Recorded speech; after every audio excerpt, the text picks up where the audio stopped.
I think I know quite a number of folks here. For folks who do not know me, my name is Ling. I have been working with NREL for almost 16 years, with primary focus on strategic analysis, techno-economic analysis, and carbon conversion pathway for fuels and chemicals.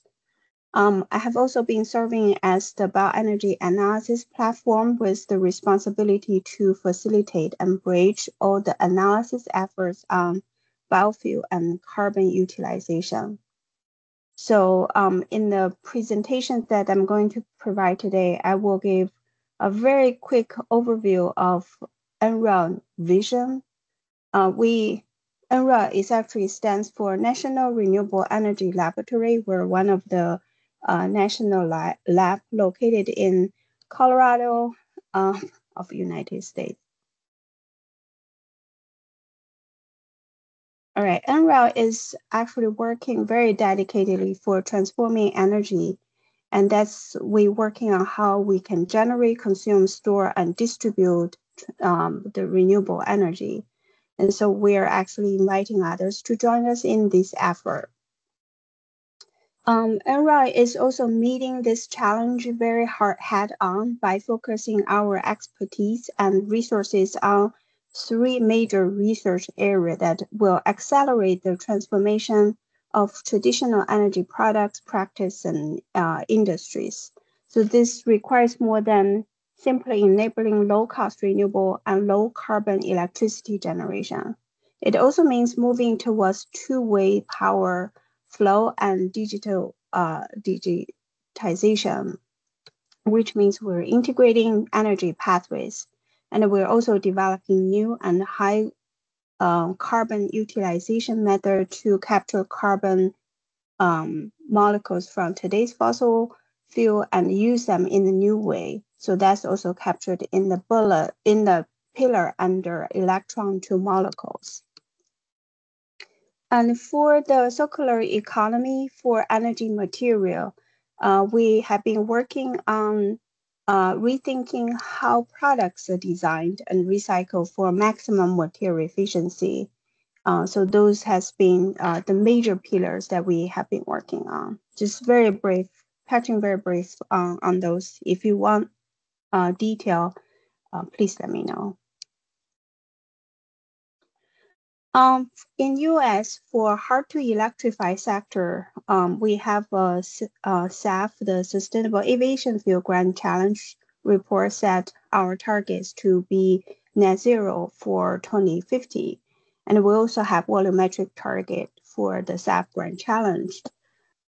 So I want to show using 2019, the year 2019 as our carbon efficiency benchmark year, the GHG, the global, the greenhouse gas emission in the transportation sector accounts for 37% of energy-related emission in US, specifically in year 2019. And it is about 1.9 billion ton. And inside of this 1.9 billion ton, the aviation sector contributed to 261 million ton.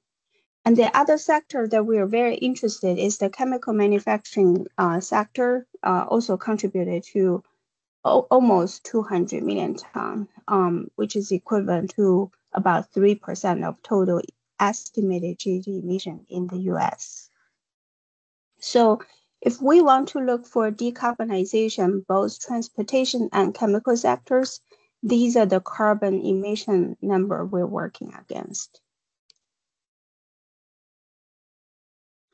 In the last year, we also performed analysis. Like I mentioned, we are part of strategic analysis. So we also performed the strategic analysis, kind of like projecting biofuel production potential and GHG emission reduction potential with biofuel production.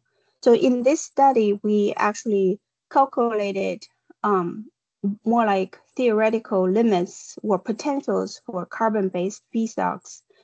Those including dry feedstocks, herbaceous or woody biomass, algae feedstock, wet waste, starch-based feedstock, oil seed, and waste like fat, oil, and grease, all these feedstock together from a variety of data sources, including the pretty famous US billion-ton study. So in the base case scenario, the study indicates about over 1 billion ton of sustainable biofuel supply. Under the baseline as well as extended biomass supply scenario, we are able to predict somewhere about 55 to 80 billion gallon of gasoline equivalent production of biofuel per year using this sustainable feedstock by 2050. And also, we can replace an equilibrium volume of petroleum-based fuel with sustainable fuel and would result in over 400 million metric ton of carbon dioxide equivalent per year of life cycle GHG reduction. So it's roughly 60 to 70% reduction in the GHG emission over petroleum-based fuel. So the conclusion of this study is the biofuel are part of a sustainable transportation fuel strategy to decarbonize all modes. And US biomass can meet the needs of hard to electrify modes such as aviation, marine, and rail. All right, let me get into the US policy side. So I'm going to cover 3 major US policies. The first one is the Environmental Protection Agency, or EPA's Renewable Fuel Standard. Sometimes we shorten it for RFS. The second one is the 2022 Inflation Reduction Act, which typically we also shorten for IRA. And the third one is the state level low carbon fuel standards. Sometimes we shorten for LCFS. So I'll go one by one. For US EPA RFS program, this is a program first established in 2005 and sets volumetric target for biofuel that are regularly updated. The last update was in, I believe, in June 2023.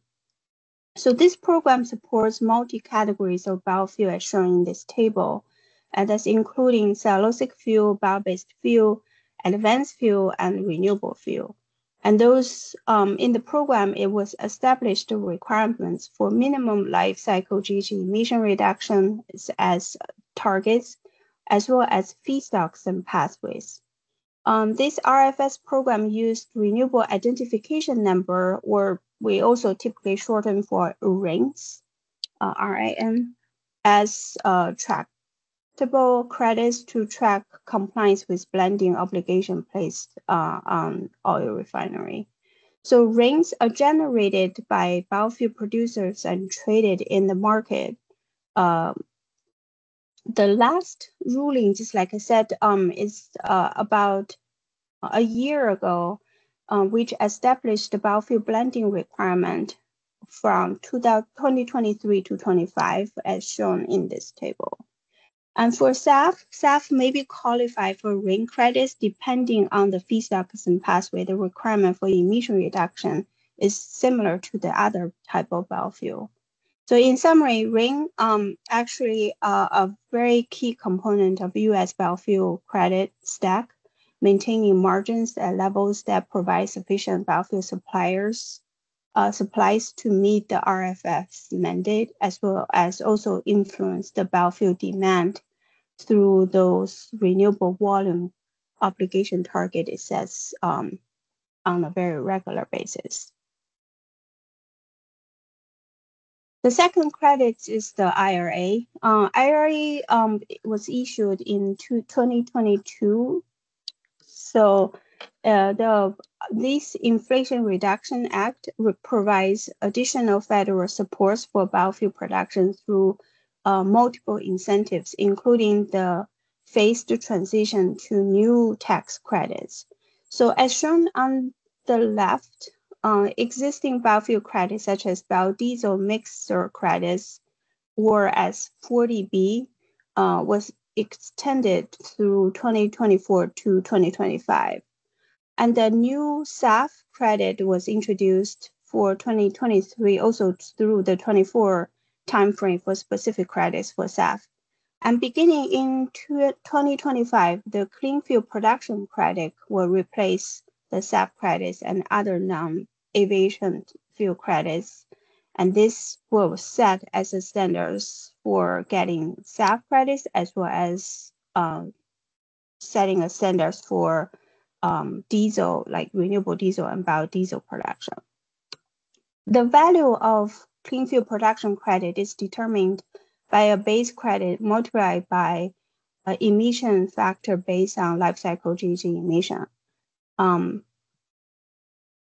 So the GG emission, how to get GG emission reduction, the percentage or the CI score calculation is actually critical to get these credits.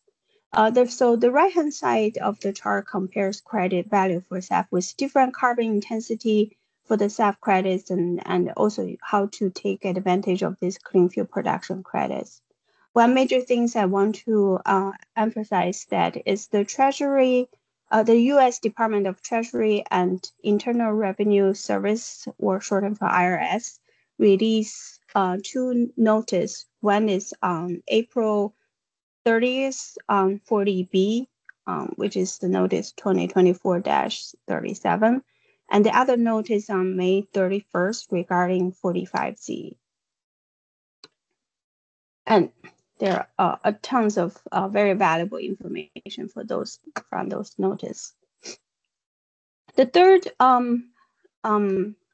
policies or incentives I want to mention is the state level, not the federal level.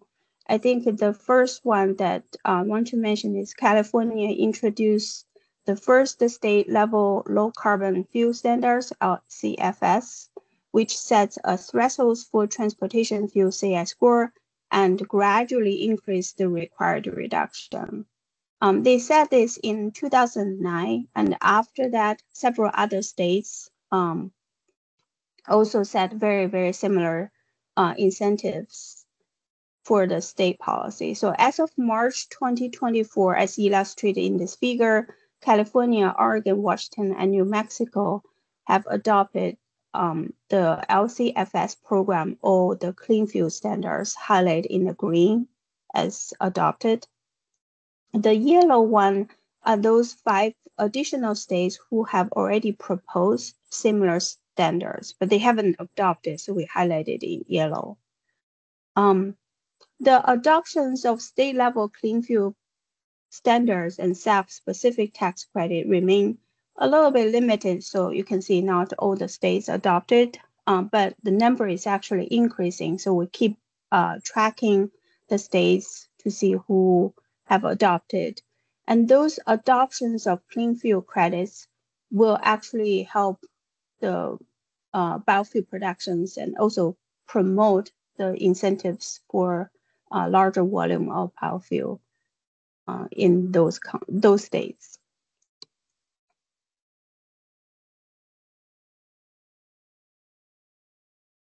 When we combine, most of the state and federal incentives can be stacked together.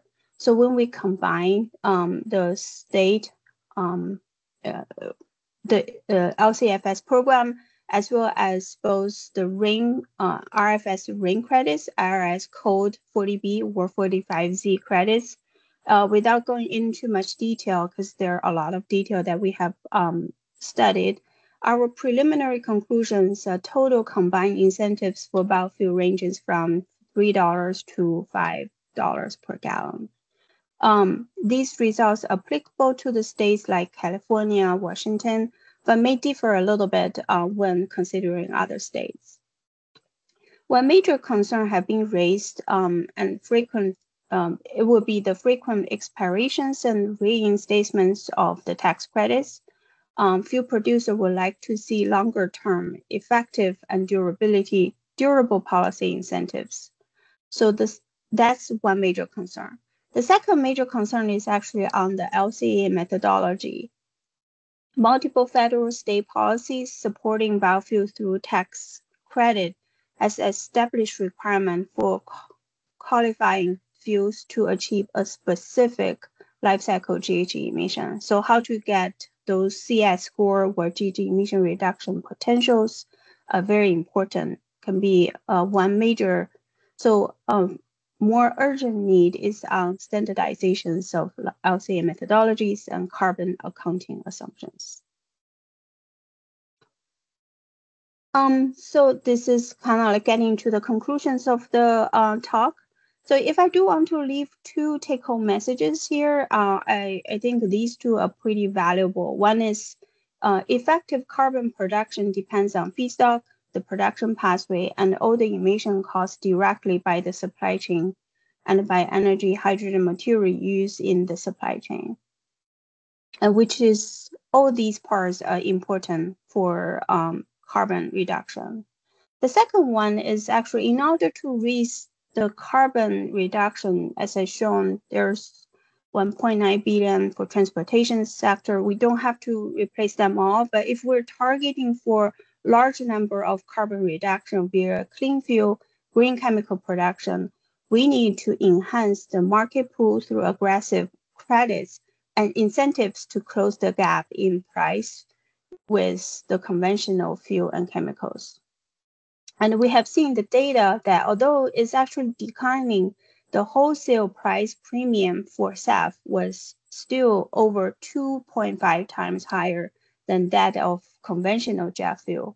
So policy have and will play a key role in decarbonizing the transportation sector and grow each country's biofuel market. So that's why we're trying to say here, market pull and technology push policy has been successful using US. However, increasing attention is being given to the carbon emission resulting from the transportation sector.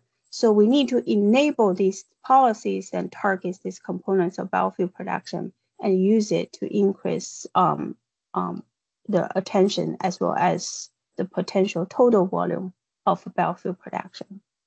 So that's all I have. Appreciate everybody's attention. So happy to answer any question you might have. Thank you, Dr. Ta, for the presentation. Of course, we have time for questions. If there is any question, yeah, please go ahead. Yes, thank you very much, Dr. Ling Tao. Yes, we were already introduced to each other by Mehdi, but thank you very much for your presentation. I have a question about the so-called SAF credit under the IRA. As I understand it, total credit, it can be between $3 to $5 per gallon. And the IRA contribution to this could be between 0 and $1.7 per gallon. But it depends on how much greenhouse gas savings you do. So actually, my question is, when you look at the market, how much has been paid for this under this IRA scheme? Was it like 50% greenhouse gas reduction for SAF, or was it also 100% greenhouse gas reduction so that the companies could get the $1.7 per gallon? Yeah, so the 1.75 is actually the for SAF pathway that's approaching 100% GHG emission reduction. So that means most of the pathways probably not able to get to all the way to 1.75. It might get $1 or somewhere in between. So that's one thing. The other thing is if we can make net, that's for net zero carbon conversion strategy. If we can make a negative carbon conversion pathway, we might be able to get incentives higher than 1.75. So it is actually encouraging pathways with a lot higher GHG emission reduction. And then my question is, what has been achieved up till now? That's a good question. I haven't checked, but I'm pretty sure everybody has been waiting for the two notice from IRS and Treasury. And the notice described for those requirements actually encourage the producer to apply by, I think, somewhere in July 2024 to avoid delay.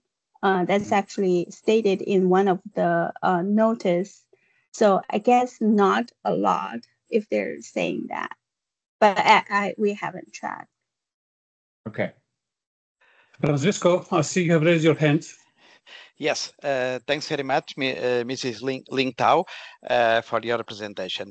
I did notice from one of your first slides that the real vision is that the U.S. biomass can meet the needs for biofuels production to be used in hard to electrify transportation sectors. But I also noticed that you mostly count with conventional first-generation biofuels such as ethanol from corn, which is the target is increasing during the next years. So, considering that in Europe, in the European Union, we have a quite different approach for hard to electrify sectors like aviation, that we cannot count with first generation biofuels. So my question is, are you counting with the bioethanol from corns to meet the targets of hard to electrify transportation sectors? We're counting, you're talking about corn ethanol as well as soybean diesel, right? We're accounting those only if they're able to meet the GHG emission reduction goal. If you can share it, that would be okay. For a lot of cases, they won't be able to, like, especially for corn ethanol, everybody probably know the indirect land use change is making the corn ethanol not meeting the 50% GHG emission reduction goal. So there are a lot of efforts for the decarbonized corn ethanol production pathway, like for instance, using the carbon capture and storage, using renewable energy, like renewable electricity, renewable natural gas, to make the process having a less carbon intensity. So if they can meet the GHG emission reduction goal, we could counting those into this.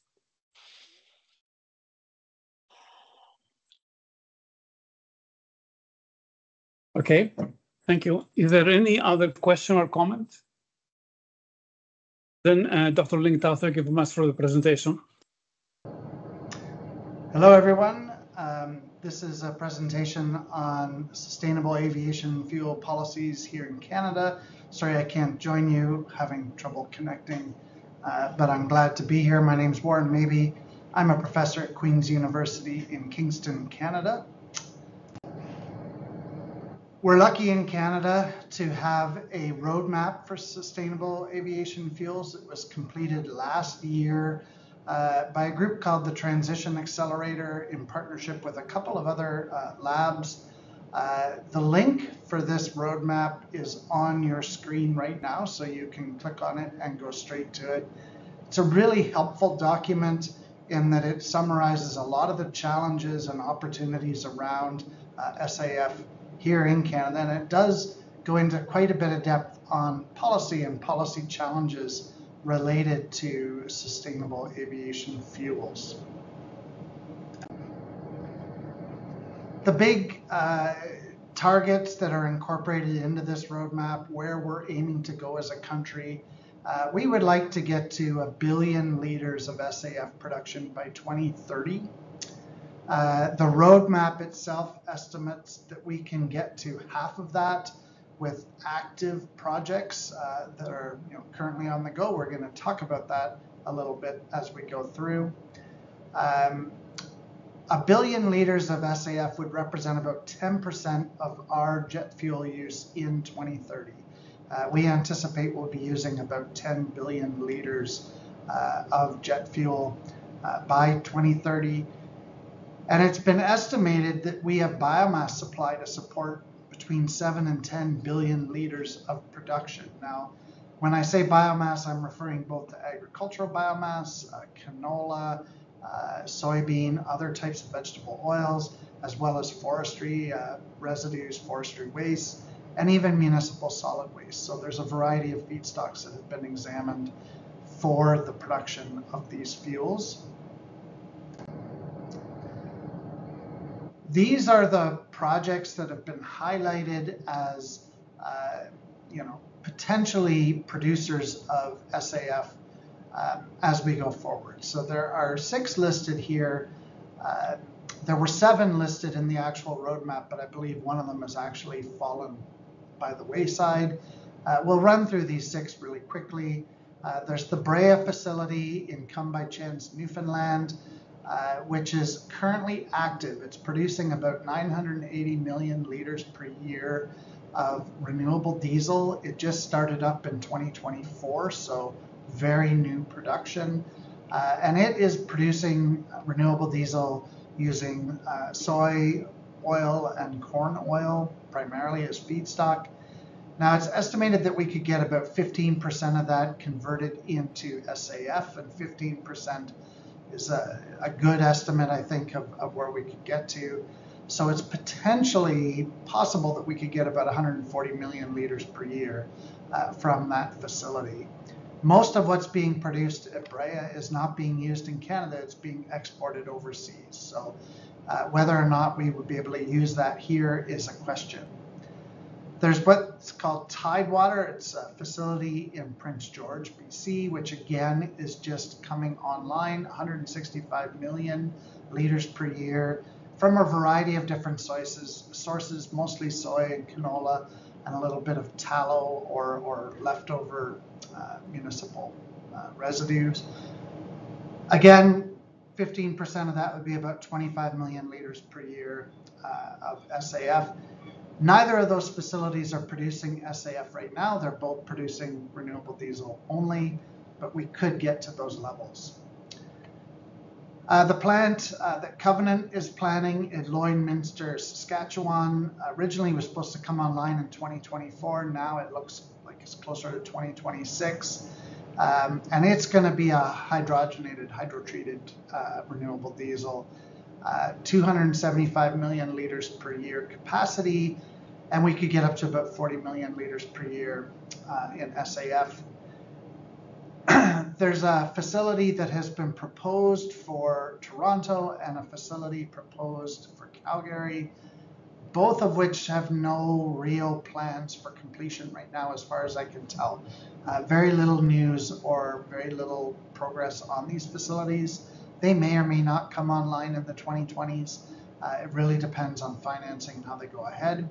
And then finally, there's what's called SAF Plus, which would use the eSAF process, utilizing CO2 in order to produce sustainable aviation fuels and other chemicals. And that would produce about 30 million liters per year. But if you add all of that up, what you will see is that we're only in about the 330 million liters per year capacity.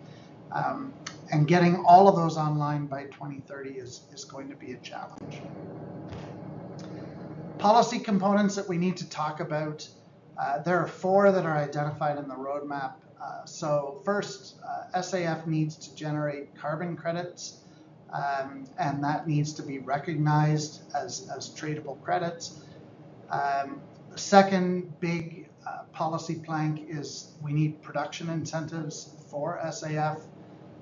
Third policy that's been proposed is to waive carbon taxes on SAF as long as that fuel meets the minimum carbon intensity targets.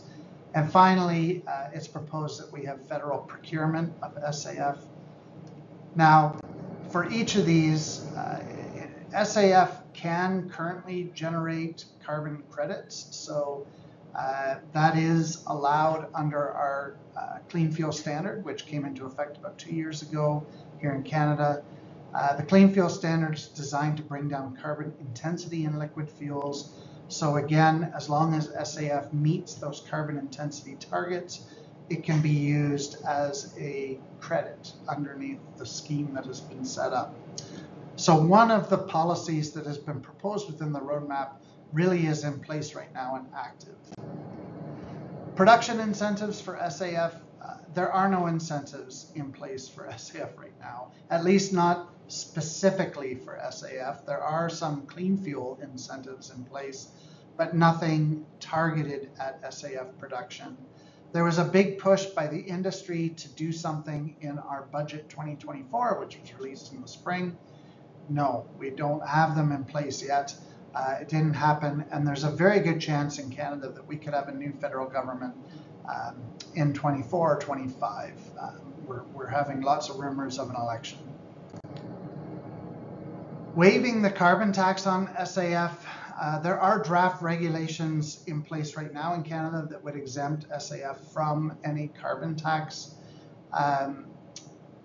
Even with the exemption, the cost of the carbon tax on aviation fuel is likely to start impacting ticket prices and therefore passenger volumes. There's been a pretty good analysis done, and I've put the link here by Zhang in 2024. There's some suggestions that carbon taxes collected on aviation fuels could be helped or used to help support SAF deployment. And that's an interesting sort of a tweak to the policies that are out there right now, but there is no mechanism right now for that to happen. So for this policy plank, there are draft regulations, but we've not yet reached the point that everything is in effect. And finally, federal procurement of SAF. There is a low carbon fuel procurement program in Canada, which has about $135 million Canadian to spend on low carbon fuels, including SAF. The government of Canada is committed to moving towards net zero operations. So again, we do have some of these policies in place. My final thoughts, we need policy action in Canada, and really what we need are incentives to build the plants, incentives to produce the fuel. It's unlikely that we're going to see major production of SAF in Canada without that. The carbon credits and the voluntary credits that are in place are not enough really to spur a lot of production. We've already got a couple of renewable diesel plants online that could be producing SAF, but we're not seeing SAF production yet. So we need more incentives in place. The number of projects in place are not enough to meet even 10% of our demand. So we do not have enough projects in the pipeline to be able to meet the targets that are in place. And of course, it's 2024 already. Getting those projects put together and funded is going to be a challenge. And there's a weakness in our assessment of biomass supply, in my sense, really because SAF will almost always be produced in conjunction with renewable diesel. We need anywhere from 5 to 6 times as much biomass as what would be needed just to make the SAF. And that means we need very, very large volumes of biomass or biomass feedstocks in order to be able to do the production or to meet the production targets in place. We need more work on that. I'll stop there. I wish I could be there to take questions. I hope you found this useful. Thank you.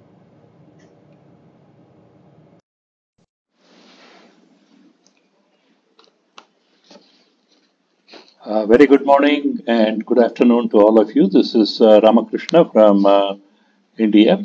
Unfortunately, I have not been able to log in. However, I'm just recording my presentation and sending it across to you. On the SAF program in India, at a glance, ATF consumption as of now in India, as of April 24, the year ended, it was a little over 8,000 million metric tons. And the ATF consumption by international flight is about 25% of which is approximately 2,000 million metric tons. So India's SAF program is in tune with ICAO's aspirational goals of carbon neutral growth. And there are 3 primary reasons which have been driving the SAF program here: local and national supply security, environmental concerns, and boosting Indian rural economy. In fact, India has already mandated to blend 1% SAF by 27-28, 2% of SAF in ATF by 28-29, and 5% by 2030 to start with for all international flights. And as the availability of SAF increases, this program will be extended for domestic flights too. the SAF requirement itself for the international flight and meeting the said mandate, we would require about 20 million metric tons for 1%, 40 million metric tons for 2%, 100 million metric tons for 5% blending. Now, SAF, India started looking at SAF quite some time ago. In 2010, India created a consortium involving Indian Institute of Petroleum, Indian Oil Corporation, and Hindustan Petroleum Corporation, the two OMCs, Indian Institute of Technology, Kanpur, and the Indian Institute of Science in Bangalore, along with Pratt and Whitney, Canada. So, the whole exercise was to really look at developing the process for the biojet fuel from jet of oil, also looking at the various aspects of SAF, testing of the biojet, fuel blended in ATF, additive optimization, material compatibility, numerical computation, fluid dynamics modeling, droplet size and distribution and combustion model studies. IISc was also looking at fuel spray patternization testing and looking at combustor design, recombustor modeling, CFD modeling, etc. And Pratt and Whitney Canada was, assigned to do the engine testing, material compatibility testing, flame kinetics, bench tests, emission studies, and on the, meeting the ASTM approvals, etc. So this consortium submitted its final report on 28 February 2013. Of late, in 2018, to consolidate these efforts, a subcommittee was constituted by the National Working Group on Biofuel under the aegis of Ministry of Petroleum, comprising of members from OMC, CSR, IIP Dehradun, IIT Kanpur, Chhattisgarh Biofuel Development Authority, Director General of Civil Aviation, Department of Science and Technology, and also airline like SpiceJet, with the various objectives as listed here. One is to document the various global and indigenous biojet fuel specification policies and examine its suitability for India. Aspects of R&D to cover feedstock and product development, scaling up, storage, distribution, blending, long-term engine testing, in-flight performance studies, emission studies, LCA, etc. So, techno-feasible analysis of indigenous and global technologies, risk associated with commercialization and risk mitigation strategies. And a report was submitted in August 2018. As far as the SAF development in India, we have conducted several trials. The SAF produced from jet of oil through the HEFA route by Indian Institute of Petroleum, Dehradun, was blended in the ratio of 1:4. That is 25% of SAF was blended in ATF, and a Bombardier aircraft was flown from Dehradun to Delhi. It was a 1 hour flight, and incidentally, I happened to be there on that test flight, and which was done quite successfully. Indian Air Force since then have been carrying out different types of tests with 1 to 10% blend and beyond for more than 4 years now successfully with SAF supplied by CSR, that Indian Institute of Petroleum. And they have tried it out on a range of aircrafts that they operate. Last year, AirAsia,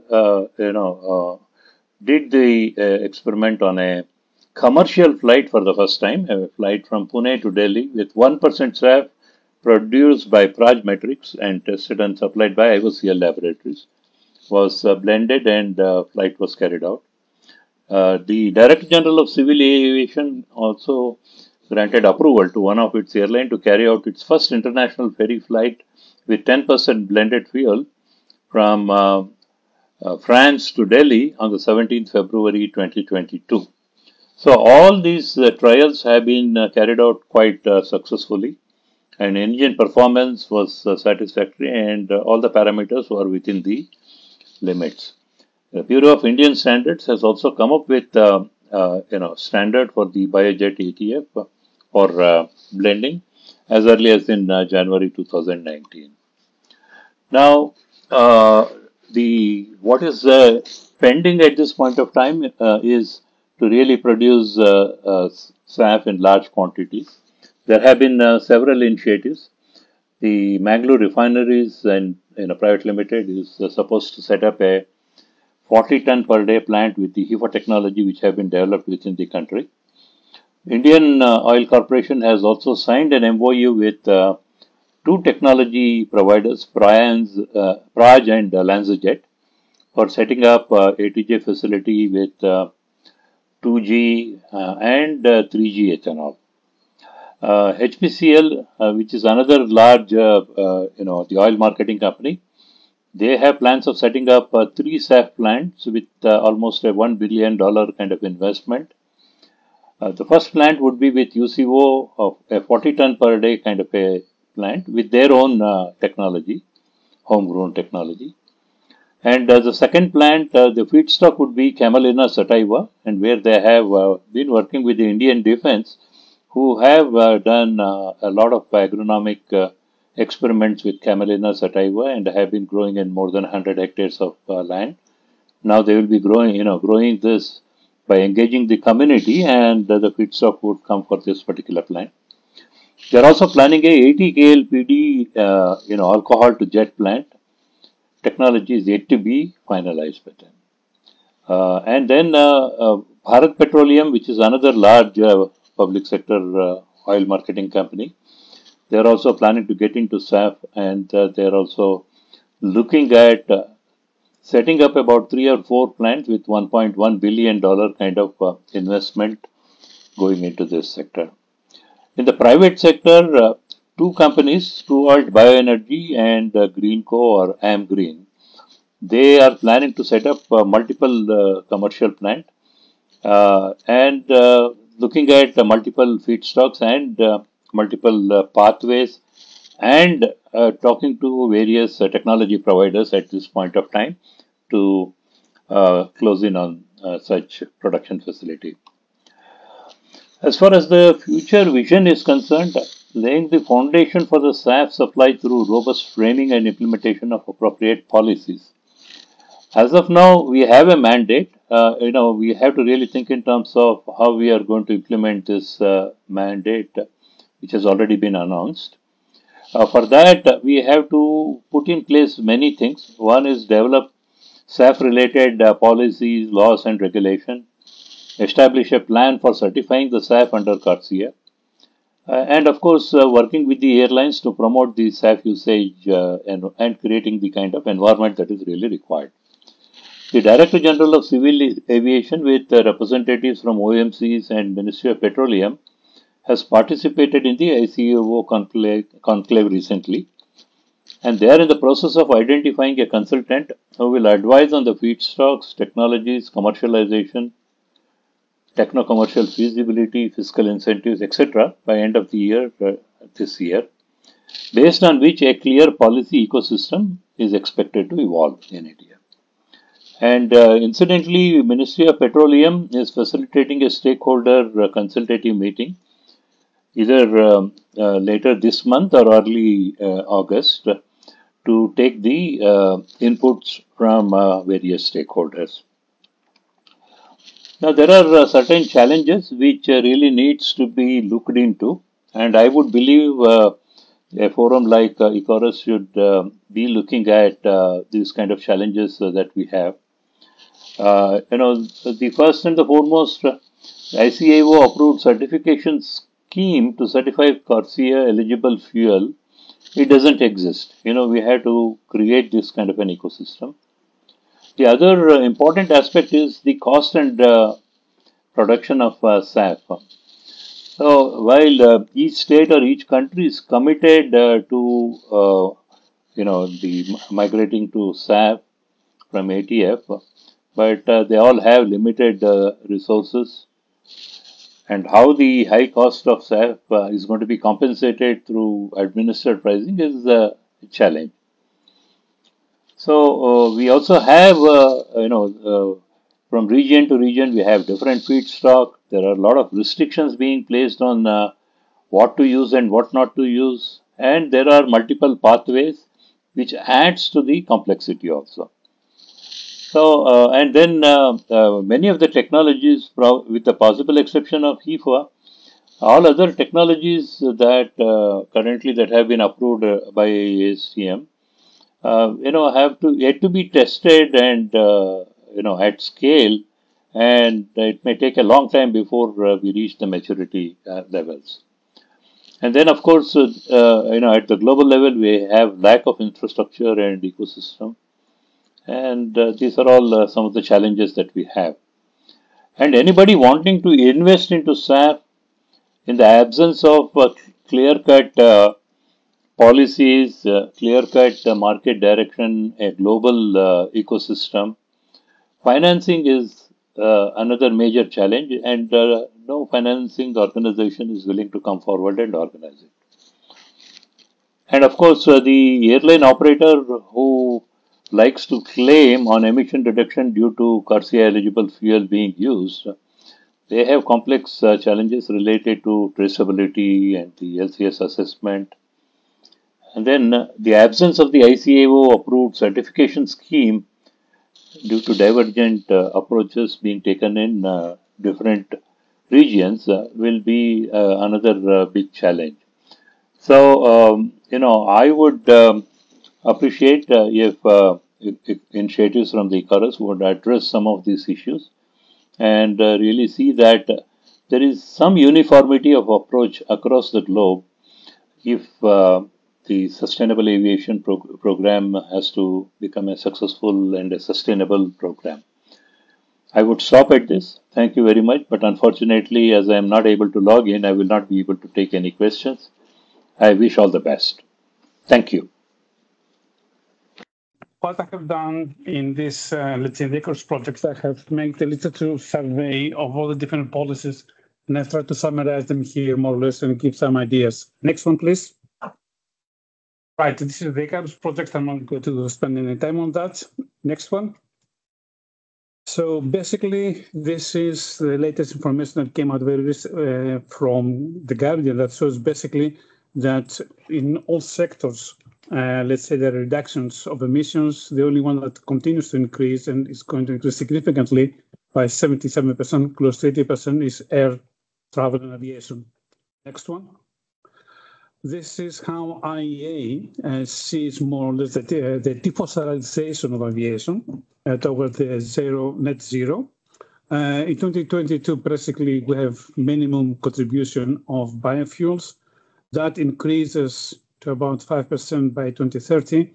And then by 2050, we see that actually the synthetic fuels are more or less, they have increased more than biofuels, than sustainable aviation fuels. You also see that for the first step, electrification in aviation for short distances. Next one. That was discussed before by at least two of the speakers. For the moment, HEFA is the main, I would say, sustainable aviation fuel we have. But on the other hand, HEFA has significant limitations in terms of the resources because we don't have so much, let's say, used cooking oils or waste lipids that they cannot be used for food and feed. That's why we need to move, let's say, to the other value chains. And of course, here again, the Icarus project has a contribution to make. Next one. Next one as well. Next one. Yeah. So next one. Next. Also. Okay. Basically, there are different indications. There are several publications that actually, all of them, they show that the market for sustainable aviation fuels is going to be huge. And that, I would say already from now, the demand is very high. But also we see that, let's say, post-2030, the main growth is going to be in the US and Asia Pacific, while in Europe it remains, I would say, okay, significant for Europe, but globally it remains limited. And of course, the market varies anything to about more than 40 billion euros by 2032. Next one. This is an analysis done by Studio Gear Up. Basically shows that the contribution of sustainable aviation fuels we are going to be needing, and it comes to about 3 million tons or 6% by 2030, and it goes up to 32 million tons or about 83% by 2050. Next one. I'm going very quickly. Now, the same analysis, but also indicating here the contribution of SAF, that means from the I would say, fuels. And we see that although for the moment it is practically zero, post-2030 starts to increase, and by 2050 it becomes even, I would say, 50-50 or just above 50%. So indeed, the SAF or biofuels, they're going to play a major role as predicted. Next one. This is an analysis done by Sky Energy. Basically, it showed that by 2030 we need the 4.7 million tons, and by 2050 that has to increase to close to 39 million tons. We see that the advanced biofuel mandate of the European Union is going to be the majority, let's say, of the physical, of SAF coming to Europe. Then the draft UK mandate, because it's still a draft, is going to make a major contribution. And of course, after that, there are national mandates for top-up that they are going to be very, very limited. What we see is the power to liquid is the the dark gray figure in the middle is also going to make a major role. Next one, please. Again, from Sky Energy, a different analysis showing that different ways of how these fuels, how the scene is going to develop. We see that sustainable aviation, that HEPA basically remains stable after 2030, I would say 32, because of the availability of resources. There are not that many. Gasification and Fischer-Tropsch starts to appear by about 32, 33, 32, and remains, I would say, more or less to the same weight as HEPA. Then the alcohol to jet also appears more or less the same time with the gasification Fischer-Tropsch, but again, a significant contribution for power to liquids. Again, this is based on various, let's say, scenarios analysis, and again, but that gives one way that Sky Energy sees the development of sustainable aviation fuels in Europe. Next one. Now, perhaps that's a little bit the most interesting thing for this meeting. This is a comparative analysis of the, let's say, different policies, the type of policies and comments of more or less how the different, I would say, countries or regions, they are trying to develop the policies of sustainable aviation fuels. I, of course, have to take that now and update it with all the information from the presentations of all the participants, of all the speakers today. So if we take Europe, we have the Refuel EU Aviation Regulation. This is legislation. It is based on mandates. Now, actually, it's a rather complex legislation as far as feedstocks are concerned. Mandate targets are ambitious and they have to be achieved in a relatively short time. The greenhouse gas emissions minimum requirements are also very high compared to other countries. And the obligation is upon to the fuel suppliers to achieve the targets. There are specific mandates for also SAF from renewable increasing electricity, and also what's here, how to say, a unique, I would say, parameter is that also nuclear is included. If we move to Brazil, the policy is based on the forthcoming mandate. The forthcoming mandate set for 2027 at a target aiming to reduce Brazil aviation emissions by 1% of the sector's total emissions in 2026. There is, of course, a strong relationship to ethanol route for SAF because of the availability of ethanol in Brazil. Then we move to Canada. As we've seen from the presentation of Warren, the policies on targets, the target is to have 1 billion liters of SAF by 2030. And by 2035, Canada should be ready to produce SAF to meet 25% of total jet fuel demand in Canada. Then China, there is a short-term goal for biofuel users in aviation. This is also based on a target. And cumulatively consuming, the target is to achieve a consumption of 50,000 tons of SAF by 2025. What is particular China is the only, let's say, country that there's no reference to sustainability certification. So they put the target, but there's no reference to sustainability. There's another peculiarity with China, that there is no relationship to the STM.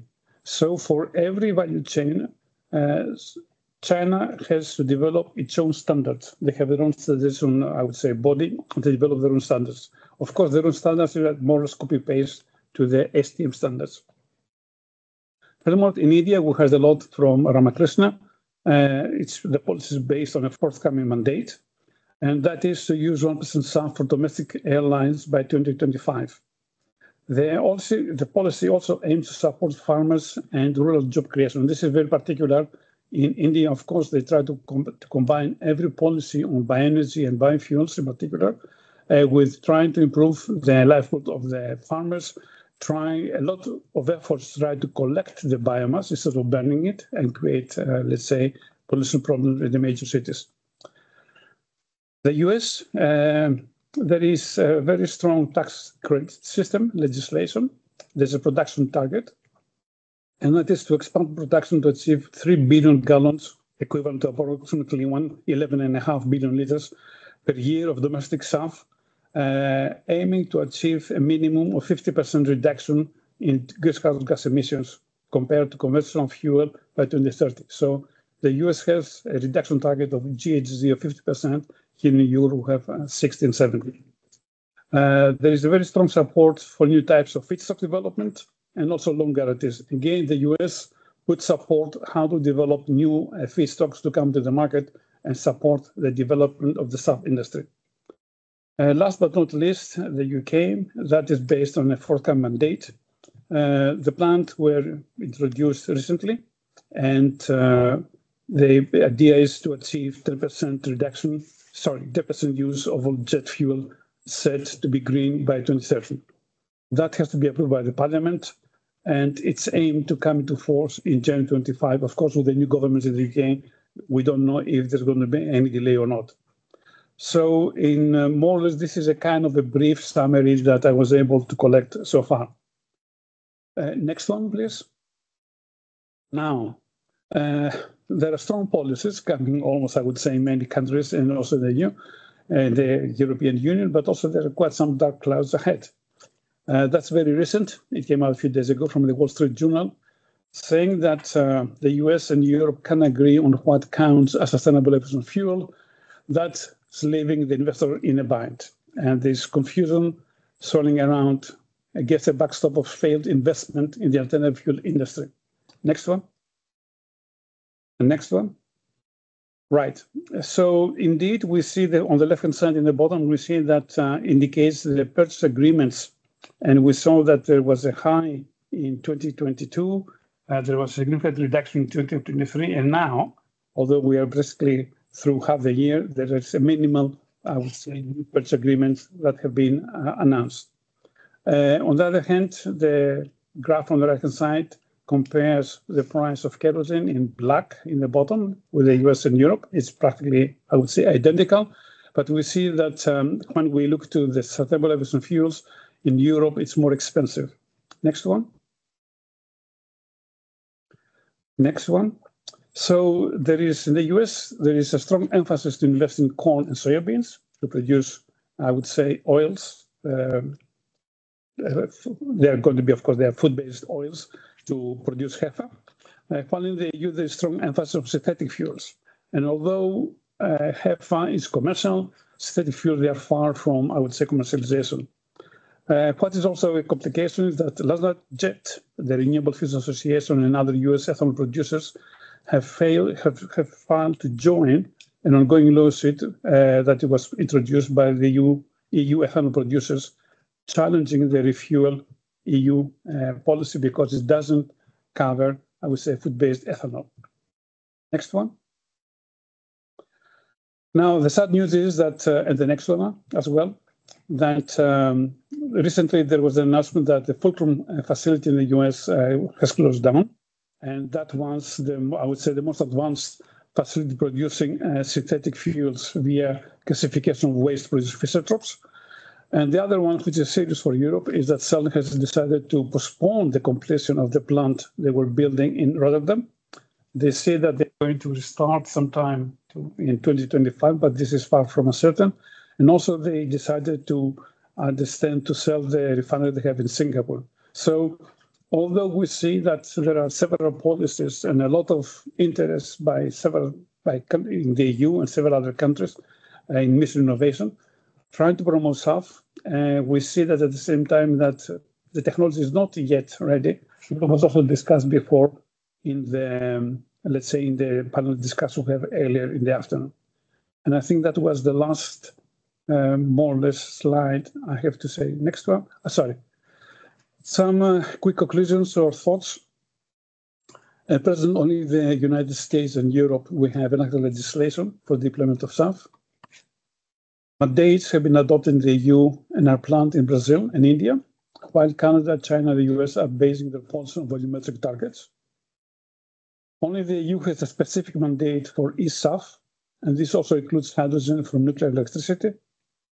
There are strong references to develop new crops in Canada, India, and the US to ensure that biomass resources will be available to meet the production targets, while in the EU, let's say, there is no reference to any kind of, I would say, targets or anything else in the common agricultural policy to facilitate more, to increase the biomass production.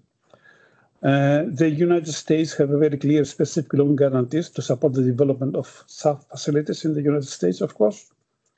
India prominently considers supporting farmers and improving the local employment, and also connecting, let's say, trying to collect the local biomass when produced as residues from the agriculture sector. Strains that policies in China that do not refer to sustainability certification, and also that there was no relation with STM. I was not aware of that. And of course, what is critical, and also it was discussed in the morning and now, that the investors really remain on the edge. They don't know whether to go ahead or to, let's say, wait till further developments. The next one. The last one. That's it. Okay. So this more or less a summary of what I was able to find. And of course, I have to check all this information now with the speakers and try to have an updated report and update, let's say, this kind of preliminary conclusions. So I don't know if there are any questions or comments. Yes. One question, comment about China. I could understand that they don't care about sustainability criteria and ASTM SAF certification for inland flights, but how will they manage international flights? Actually, what they are doing, they are developing their own standards from the Chinese standard issue, whatever is the name, but this is a copy-paste of the STM. Oh, okay. So there will be no problem. Okay. For that. But they have developed their own standard. They cannot say, we adopt the US, the STM. Other countries have done that. Sorry? Another country at least. India have done that. Probably. Military, the Air Force of India developed some standards about 4 or 5 years ago, but then they stopped because they realized that it was a waste of time and effort. At the moment, automatically they have to follow up the US standards. Okay. And for sustainability, they would do the same? They have their own sustainability criteria, yes. India pushes very much for the CORSIA. They don't want to develop so much their own national standards. They want to rely on the CORSIA and follow what CORSIA is going to be saying. That's my understanding.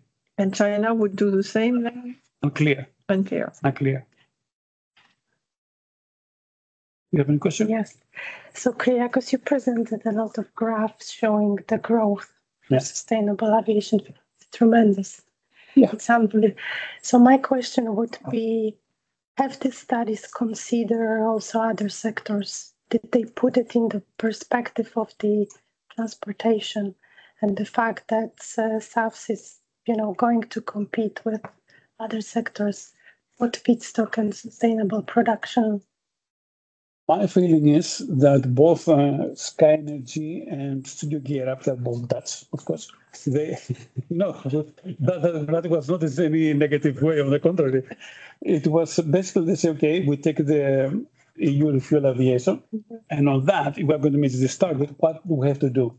Okay. And also they consider that at least the European Union believe that road transport is going to be covered by electrification. So they say transition from little by little, that biomass is going to end up in aviation.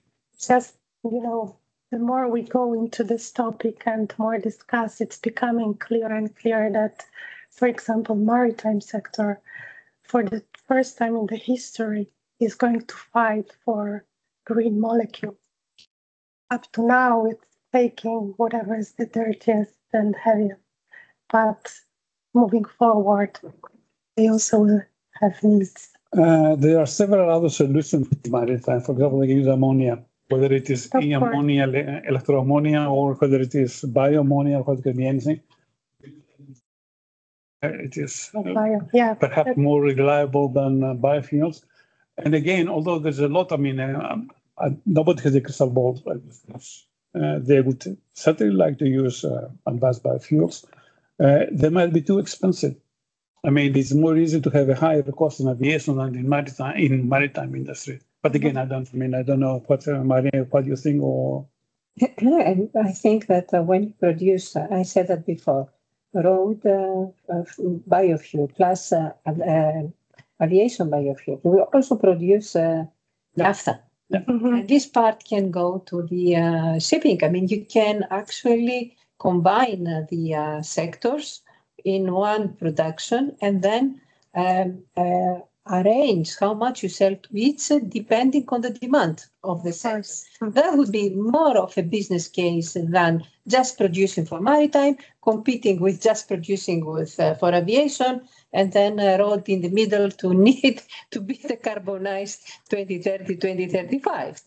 So I think it's a combination of solutions, and I don't believe that standalone solutions for aviation would survive. They have these problems that investors will feel uncertain. Where am I going to sell the product? Why should I invest now millions and perhaps billions? So I think technology also should guide towards this combined production. I totally agree. Yes, more complex. Can I? Yes. Can I have? It's more like a comment. Yes.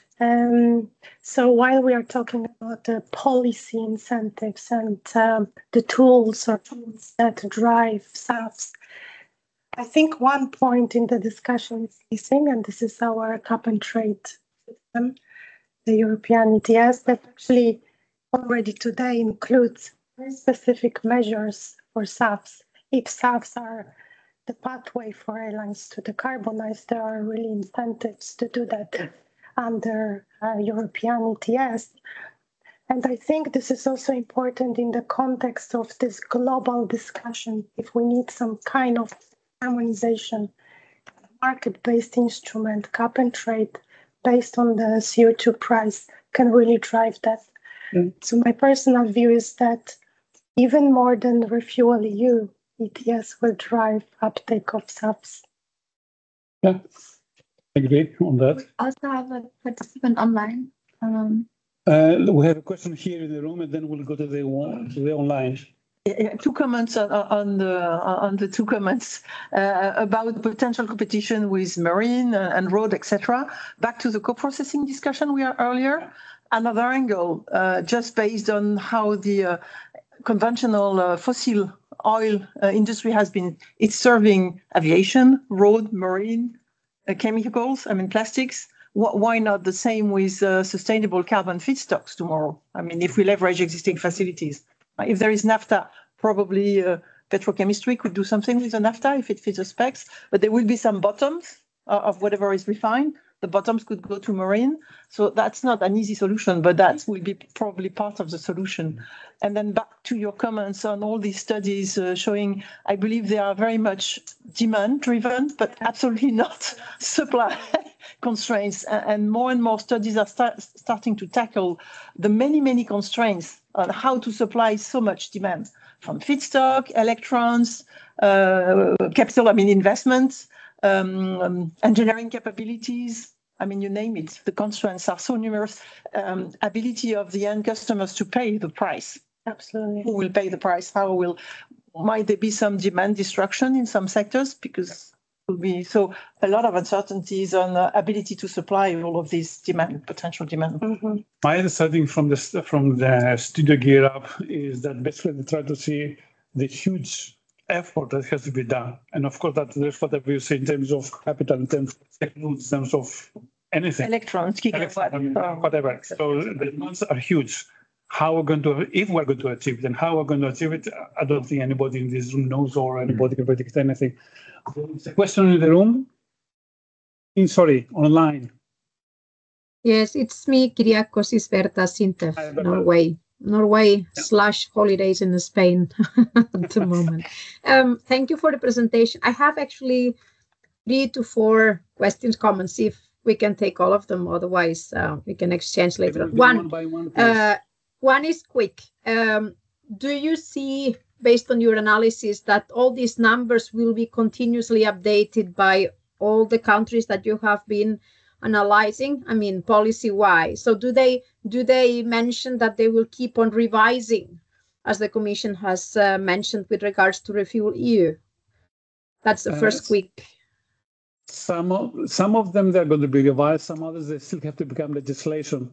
And unless it will become legislation, nobody has a clear view. But I do believe that they will try to revise. They will try within the next 1 or 2 years to see where we're going, where the national industry goes, and then they might be obliged to revise it. Right. Yeah, because when I'm just hearing about this Canadian target, even the speaker himself mentioned that they could just cover by about 10%. Then the second point is in terms of harmonization of policy framework across the globe. It was mentioned earlier by Ayata that it would be beneficial perhaps to try to harmonize. Then she mentioned pretty this book and claim. But at the same time, we see, based on your, let's say, summary table, like the type of, let's say, approach is very different at the moment.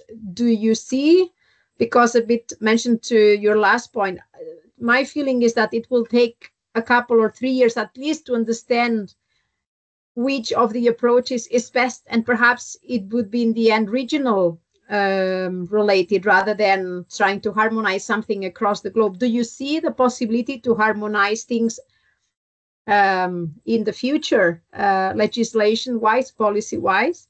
That's my second question. Berta, I don't see this possibility, because what is critical is if the EU and the US could agree, then everybody else would follow into place. Exactly. But I know that these two economic regions, they will never agree. I mean, we have our sustainability criteria. This has become a kind of a Bible for the European Union. And I don't think this is the Commission or the European Union is going to trade that for anything. Yeah, but that means that, right, what Ayata mentions, maybe it's a bit of a dream at this stage, at least. And my final point is something that I also wrote in in this team's message earlier in the first panel. I think is still relevant in this one.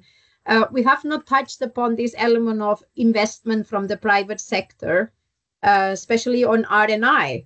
I was recently taught that in the US, the private sector invests at least double than private sector in Europe. To which extent this is policy driven? Could you comment on that, Kyriakos? Why is that? I'll throw the ball to Maria. No. Maria. I mean, always the US invests more in every field of R&I than the EU. And EU has this target of 3% at least to put on research and innovation, and we're not close there. Now, why? There might be many reasons why. Perhaps because also the interest from the private sector to attract the new ideas is higher in the US, and because it's a business-based society than in the EU, where you go more traditionally with innovation. But of course, here in the EU, we are making many efforts to increase the investment on research and innovation to reach at least 3% that has been agreed in Lisbon, in the Lisbon Treaty. I don't think we underperform that much, but it's a continuous process. If I give an example, Berta, 10, 15 years ago, the US put more than $1 billion to build 3 facilities on ethanol, cellulosic ethanol. Right. Very quickly, these 3 after they were built, they were abandoned. In Europe, we're going much more slowly.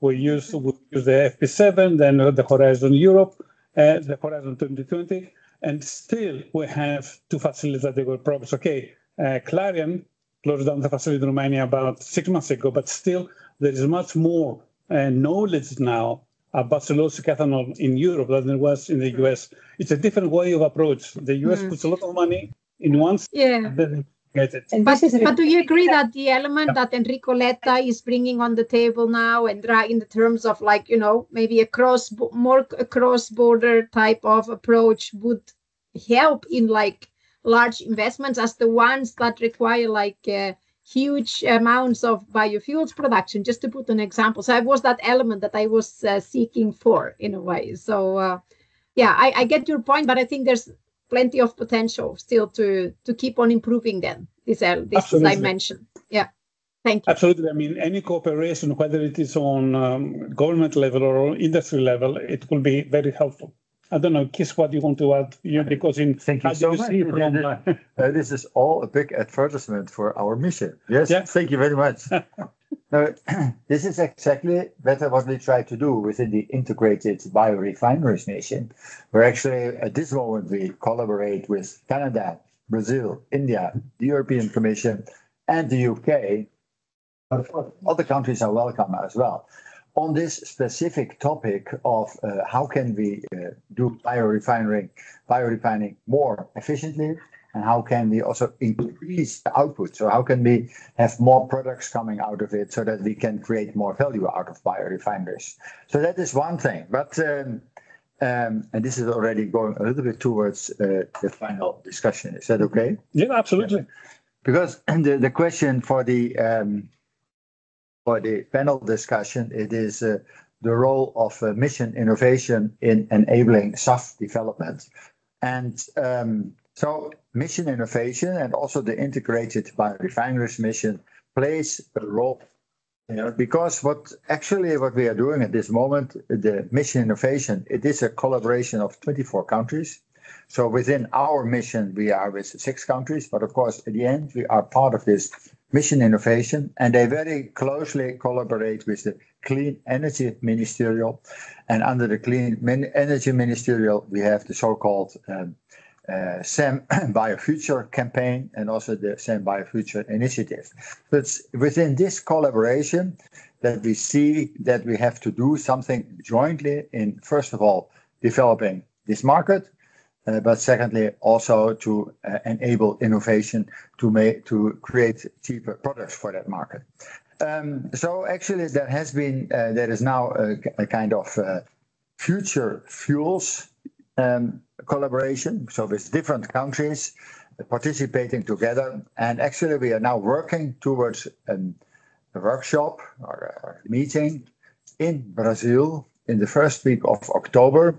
It is under the G20 and the SAM-I meeting, where ministers from these 24 countries will meet and discuss in this future fuels discussion, okay, what do we see as a future? Yes, and what needs to happen? And then we will discuss about what role will hydrogen play, yes, in the future fuels.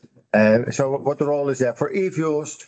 What role is there for the bio-based fuels? So how do we see that for the future, and what research and innovation is needed to make that happen? So mission innovation is trying, to set up, let's say, a joint effort with these countries. So as it was just mentioned, not just Europe on its own, but also together with these other countries, not just on the biofuels, but also combined with the other fuels. And then we will see how we can stimulate this so that we can, let's say, accelerate and open up the market, like we were discussing today. As you mentioned, it's not easy. We see a lot going up and down, and Shell says we'll stop, yes, at least for the moment. And so we need more clarity for the investors so that they can invest. And that has to come from the governments. So, and I hope that in this meeting in Brazil, in Foz do Iguaçu, the ministers jointly will come to a kind of view how they collaboratively can support this development. That's what mission innovation can do for, let's say, enabling the SAF. Question to you. Sometimes I have the feeling that the Commission and the Parliament, they are not always very close to the industry. The same might be the case. Is it the same with the mission innovation countries? I mean, if you're talking, with the exception of India, because India, as far as I know, is the only country that there is very close links between the industry and the government. If, for example, the industry found that to promote biomethane, they need certain action from the government, after 6 months, the government follows. So that works very well, as far as I understand. In all the other countries, I always felt, and that's not the European Union, it's just general, there is a kind of a gap of understanding between the policy people and the industry people. The industry is much closer with the research environment, but there's a gap between these two communities with the policy. I don't know, what's your experience? Yeah, I think in general, yes, you may be right. But I think it depends from country to country. I think that here in Brussels, the European Parliament is more far away from industries than on the national level. Yeah. And there people in the Parliament are more close to industry, and they feel more the needs from industry. And also the national government, they are all, let's say, responsible for the well-being of their people. So they will very closely discuss with industry on how to, realize certain sustainability goals and so on. And my feeling is that here in Brussels, this is a little bit more far away, yes. But the good thing from Brussels is that you can set very ambitious goals, yes. It's fit for 55. And the good thing is, but then it may be also a bad thing, you can also enforce all the member states to do it, yes? And then things are happening. That is good, yes? But on the other hand, it may also be too ambitious, yes, what Brussels tries to put on all the member states. And then it might not happen. So we have to find this balance in ambition and in trust, so that things are going to be realized. I think you cannot compare one government with an advisory under the government with EU27 and many advisories and many conflicting interests and many tries to balance these interests. So perhaps it's better to see what happens in the council and not in the parliament vis-a-vis the industry and not really the parliament, but what here the EU27 tries to do is to balance the various interests from the governments, from the industries, and to bring them together to something that can be acceptable by all, and then ask to impose that, to transpose it to national legislations. That's why it takes a while, and not only for biofuels, SAF, fuels, for everything. This is true for all the sectors that it's so I think it does here you do slower steps, but with a longer term ambitions. Yeah. Not the same to other areas of the world where they can decide fast, impose fast, and then decide to change fast. I mean, if tomorrow ERA seems it is not very profitable for US, the next president will say, we cancel it, and nothing happens. Yeah. Here, if you want to remake the refuel EU, you reopen, and they will open, and we will revise, we will consult with the Commission, with the member states, with the Parliament, with the Council, it's a co-decision. We can make 3 years to make the final revision. So, I fully agree. And perhaps when I said Brussels, it was a mistake. I should have said the EU, because nothing is approved it's not Brussels, the EU, and even your government, our governments, and all our governments that they decide the policy. No. But it is characteristic that what I said before about India, and specifically in the biomethane area, there is a tremendous response between government and India, between government and industry. Amazing. But okay. But if we go to the industries around the table, how do you feel this? Do you feel enough heard by people who make the policy?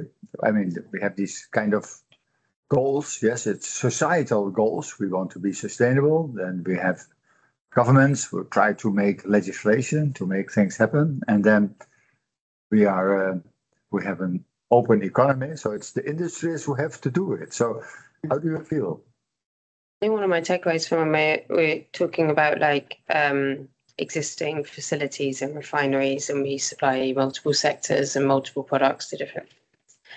And then the reality is, in a working refinery, tracing molecules anywhere is very hard. So, for example, like the refinery route on hydrogen, and if there is an expectation that we know where that hydrogen went and to what sector, that's not possible.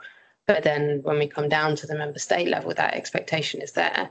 And I think we've seen that with co-production of SAF in a refinery with C14 testing, which when we actually go and try and do C14 testing, it's just not been available at an industrial scale.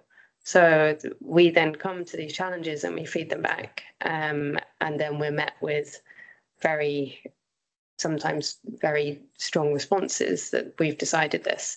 And it seems like a good idea, and we can test it and we can ensure the sustainability and the traceability of the product, and actually workably in the refinery and in a running refinery and in a supply chain. That's very hard to do. And some of these facilities are very old. Each of them are very unique. So certain things like, do your lines connect up? If your lines don't connect up in a certain way, you can't meet the EU requirements. And to make those lines connect up is a whole project on an asset and another investment and another delay. And that's the reality. And I think we had numerous discussions over the Implementing Act for RED 2, I think it was. And as the requirements for traceability got stricter and stricter, there was a kind of sense like we expected to just build more tanks, but there's no space in Europe to build more tanks. So what do we do? And there was one point we had the regulator in the Netherlands at the refinery. And one of the things on my list to show them in the refinery is that there's no more space to build tanks. And very simple things like this. And when you take people to the refinery who are making these decisions, they've often never been. So they've never seen a loading rack. They've never seen a tank farm. They've never had someone explain health and safety requirements around tank spacing. And simple things like that, they walk away and think, oh, but you can build a tank there. And then you have someone sit down and say, oh, no, because we have to have this distance and we have to have like explosion areas around it. And there's all these kind of the other requirements that we have to meet as an industry that then, yeah, it's a nice idea. But then I see also there's this balance between having the sustainability and the traceability there and done and being comfortable with whether it's mass balance, whether it's book and claim, which is obviously less traceable, but enables a lot more. And then actually making things happen. So it's a fine line. So I can appreciate that for policymakers, it is that fine line of, yeah, how hard do we want to go to ensure that this is right? How do we want to test these fuels to make sure that product is in these fuels? Do we want to make sure that if we think it's going to the chemical sector, it's actually going to the chemical sector? Or are we happy that somewhere in the supply chain it went into the chemical sector? So it's hard to have everything.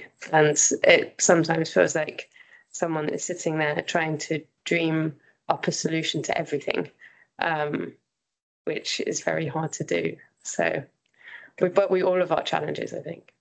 For the sake of the people online, can you identify yourself, please? I'm Sarah Nicholas. I'm from Shell. So, yeah. It was nice to see us appear in the presentation. No, I can only, support high level the comment that, it's certainly the job of the regulator to set the goal, but do it at a level that everybody understand the goal and the why the goal, but that don't get into how to. And regulators are not the best place. It was very, very well described in those few examples, and we have numerous of those. The how to, it's a job of the economic operators to find out the best, most efficient. Set the goal and then let the economic operators find out the best options to deliver on those goals. Okay, well, so thank you. Hello, Icarus Workshop. I'm Cato Sanford. I'm a policy specialist and data analyst at Serology. Apologies that I can't be joining you live. There was some strange technical error for which I blame Microsoft. So I'm recording my presentation to share with you, and doing it through the browser so that you can see me talk while I'm talking. So apologies for the strange format. The show must go on. I'm going to be talking to you about the UK's SAF mandate, which is the centrepiece of UK alternative fuel policy. So I have a background in physics, then I worked on distributed renewable energy in India, and now work at Serology on climate change policy, data and modelling. Serology is a small consultancy founded and led by Chris Malins. We do research for international NGOs, industry, government, on various topics including alternative fuels, renewable energy policy, credit markets, etc. With a large focus on EU and USA, but we also do projects in other geographies. In the UK, well, such as the UK, in the UK, a recent government analysis saw aviation fuel demand rising by about 15% between 2025 and 2040. Now, given that the government is committed to net zero emissions in 2050, this implies that some deep decarbonisation of aviation fuel will be needed to stay on track. UK set out some goals. So in the Jet Zero strategy, there was a commitment to net zero international greenhouse gas emissions from international aviation in 2050, using a mix of alternative fuels, efficiency improvements, and offsetting. The government commissioned a report about the non-CO2 impacts of aviation, but as of now, there's no policy measure that's been proposed to address them. There have been various avenues of government support for alternative fuels. Most recently, the Advanced Fuels Fund allocated a pot of money to early stage projects, and this was to aid the construction of 5 commercial plants by 2025. It's doubtful at this point whether that will be delivered. To boost outside investment, the government's drawn up proposals for a revenue certainty mechanism, which would aim to stabilise fuel prices and de-risk investment for UK producers. And I'll just say a couple of words about the front runner option for this, because there are a couple of options on the table, but the front runner is the guaranteed strike price, where fuel producers and a government entity agree a fixed strike price per litre of fuel, and that stays fixed over time. And then as the market price of fuel fluctuates, if it falls below the strike price, then the government compensates the difference, and vice versa. If the market rate exceeds the strike price, then the producer pays the difference to the government. And so this gives a very steady and predictable revenue per litre, helps with project planning, and could reduce the cost of capital to get projects off the ground. Now, demand for alternative aviation fuel in the UK is going to be motivated by the SAF mandate, which was finalised fairly recently. Under the SAF mandate, fuel suppliers are obligated to hit an overall target percentage of alternative fuels, so starting at 2% of the total aviation fuel pool in 2025, rising to 22% in 2040. And it works as a credit market, so supply of alternative fuel generates certificates. These certificates can be bought and sold by other fuel suppliers so that they can meet their obligations. And the number of certificates generated by a given litre of fuel is weighted by its emissions intensity. So low carbon intensity fuel will generate more certificates than the same quantity of higher carbon intensity fuel. There are some other criteria, of course. For instance, fuel must be able to demonstrate a minimum 40% greenhouse gas saving against the fossil fuel comparator. Biofuels must be made from wastes and residues, and the UK Department for Transport has a list of eligible waste and residues. Power to liquids fuels must be based on low carbon electricity. So this target can be broken down into components. Here we've got 3 stacks. First is HEFA. So the government has committed to a cap on the contribution that HEFA can make. For the first 2 years, the entire SAF mandate target can be met with HEFA, but then this gradually tapers off until from 2035 onwards, a maximum of 7.8% of the total aviation fuel can be met with HEFA. For the purpose of this graph, I'm going to assume that HEFA is supplied up to the cap. And then the next stack up is PTL. So fuel suppliers are obligated to supply a certain share of PTL fuel, and this reaches 3.5% in 2040. Now, because this is a separate target, separate obligation, there is a separate credit market for PTL certificates. And then the next stack up is, well, the remainder is filled up with anything but HEFA. So it could be biomass to liquids technologies of various kinds, it could be extra PTL, or it could be recycled carbon fuels. Whatever is available. So how might this kind of target be achieved?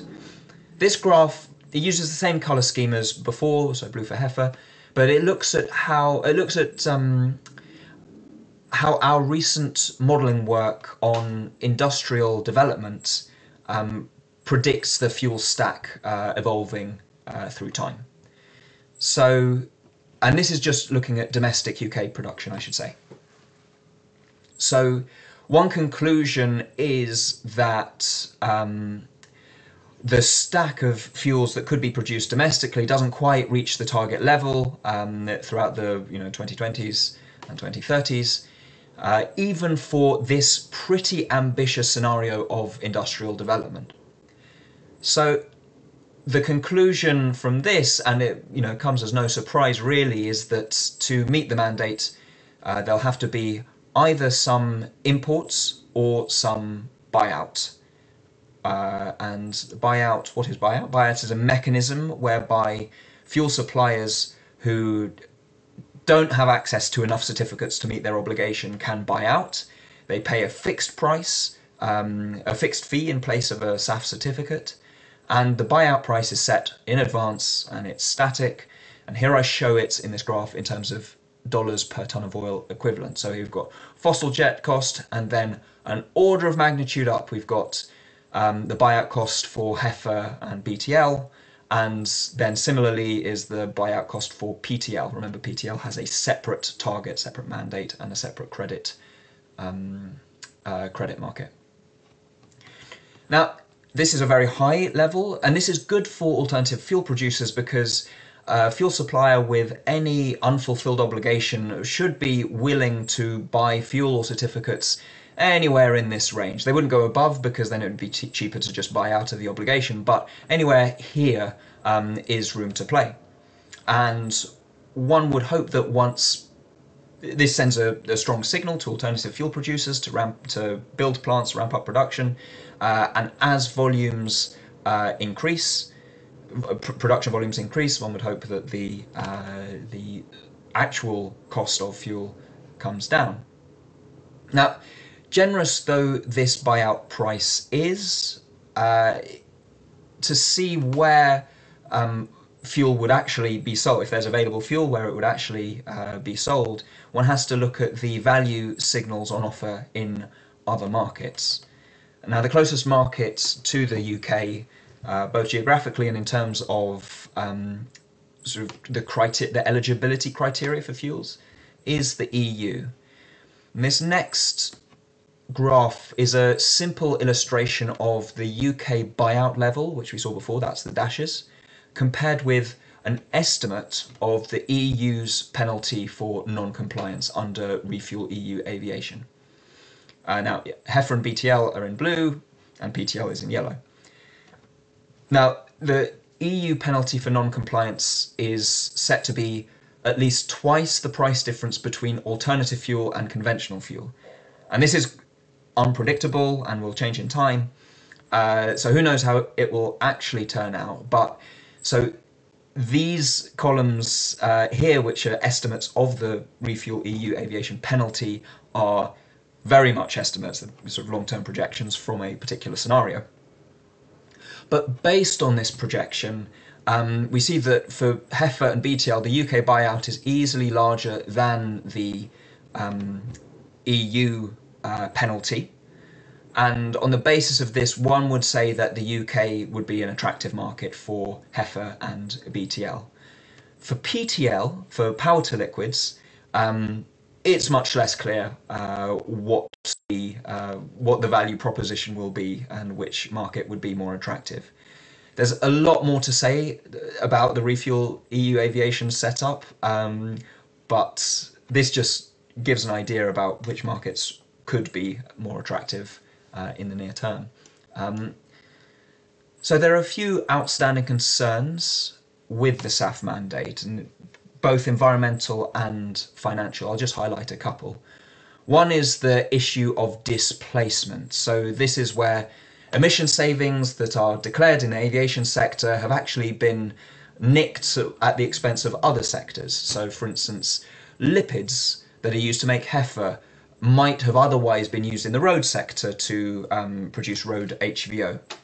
Now, the government has acknowledged some of these risks, and for instance, they estimate the diversion of lipids from roads to aviation, and they also, the proposed, the adopted rules would ensure that PTL, so power to liquids, is based on additional low carbon electricity, meaning that it hasn't just been diverted from some other sector, that it's new capacity that is targeting PTL production on its own. But yeah, the concerns around displacement or diversion or shuffling, whatever you want to call it, are founded in are still well founded, and there may be efficiency implications of diverting from material from one sector to another. Then, as I mentioned before, there's the non-CO2 warming, still no mechanism to recognise that, though of course the use of synthetic fuels could have benefits for soot formation. And then investor confidence. So you've got these, very high capex required to build BTL and PTL plants.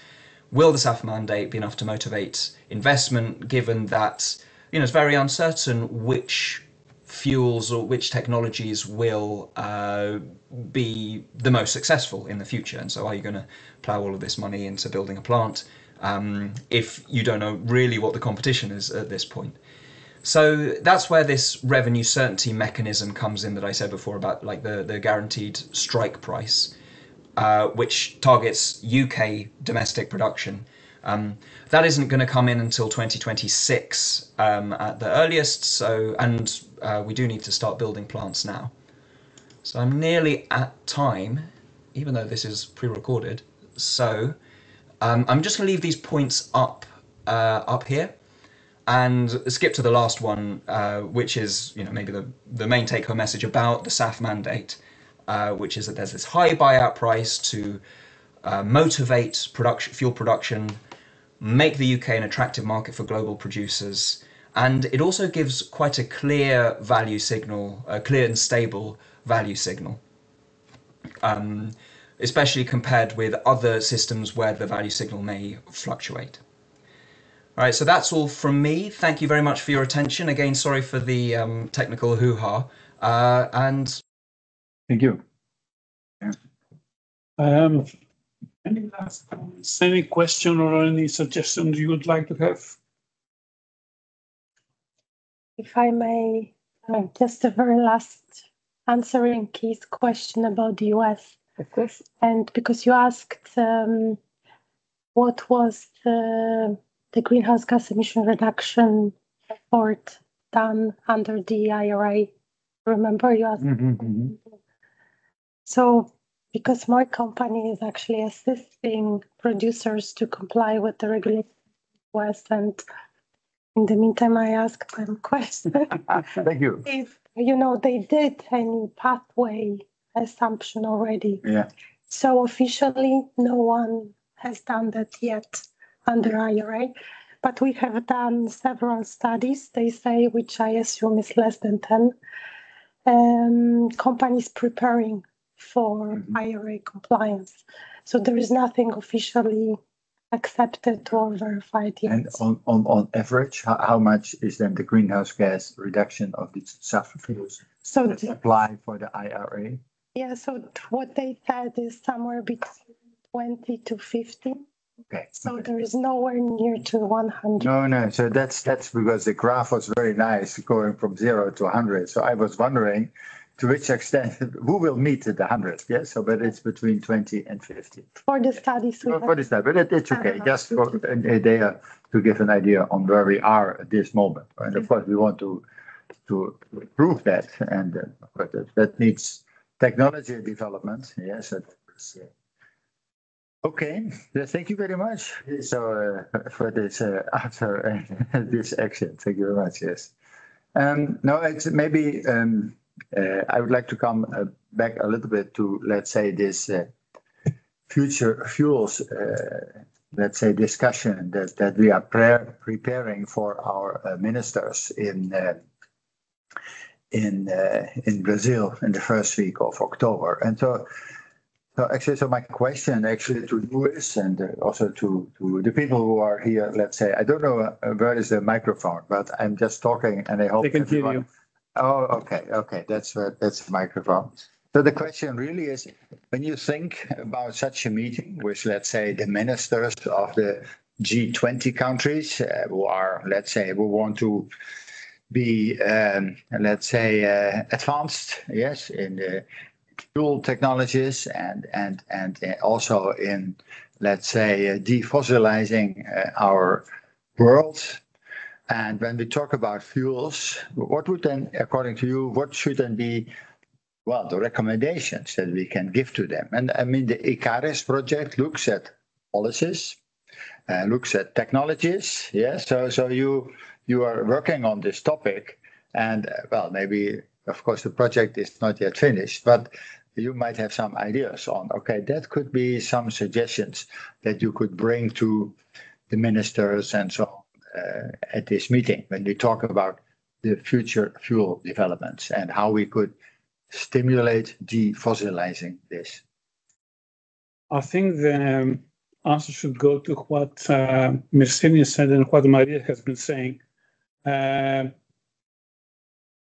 a kind of, we used to say blend wall about road transport, and now we have a kind of a wall that is with HEFA. HEFA is there, but we cannot go easily for the moment beyond.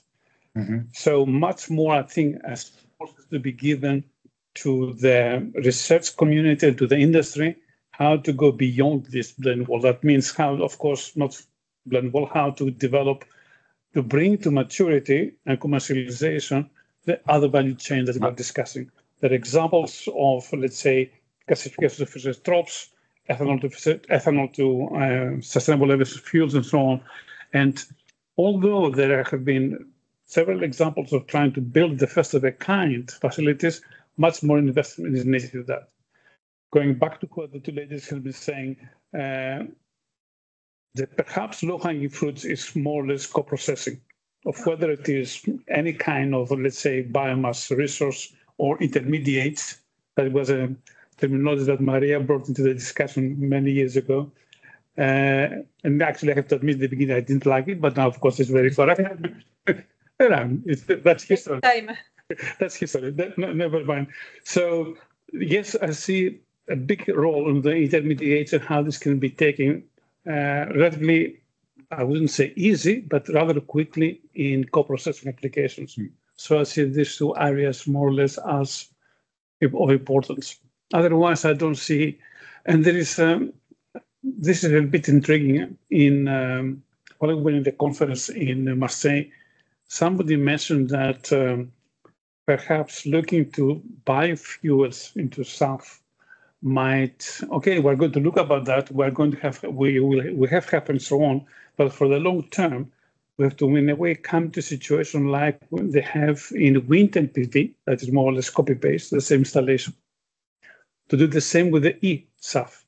That means have a small facility, 40 whatever megawatt or this like that, producing electricity to SAF.